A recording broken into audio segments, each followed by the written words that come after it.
देखो पार्लियामेंट रे महिला बिल पास पाई एक स्वतंत्र अधिवेशन देशर प्रधानमंत्री नरेंद्र मोदी डकई थिले एवं देशर प्रत्येक काम आम जो समाज को देखुचे पुरुष एवं महिला अधा आधा एक कथा को आधार करी राजनीति क्षेत्र में महिला मान को आउ पाके आगु को नवा पाई देशर प्रधानमंत्री नरेंद्र मोदी जिते चेष्टा करुचंती महिला बिल की से कांग्रेस हो तृणमूल कांग्रेस हो डीएमके हो समाजवादी पार्टी हो एवं परोक्ष बीजेडी कोटी से कथा को जानी सुनी विरोध करुछन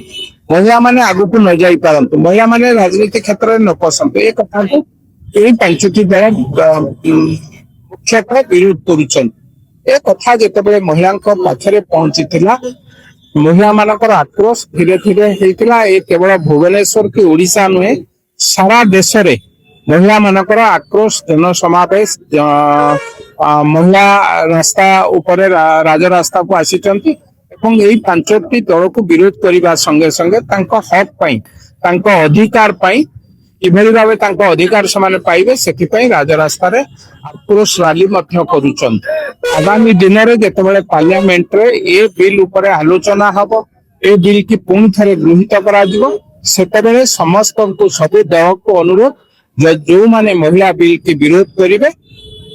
आगामी दिन रे से दल सब विधानसभा को जिवो एवं महिला मान को आक्रोश रे निश्चित भावे मु कहिबी जो माने महिलांकर आक्रोश रो शिकार होइतांती समाने सब बेले शेष हो जाइथांती से दल हो व्यक्ति हो तेणु आज एकाम्र निर्वाचन मंडली विशेष भाव में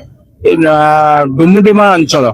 64, 65, 66, 61 चारोटी वार्ड रु माँ माने आसी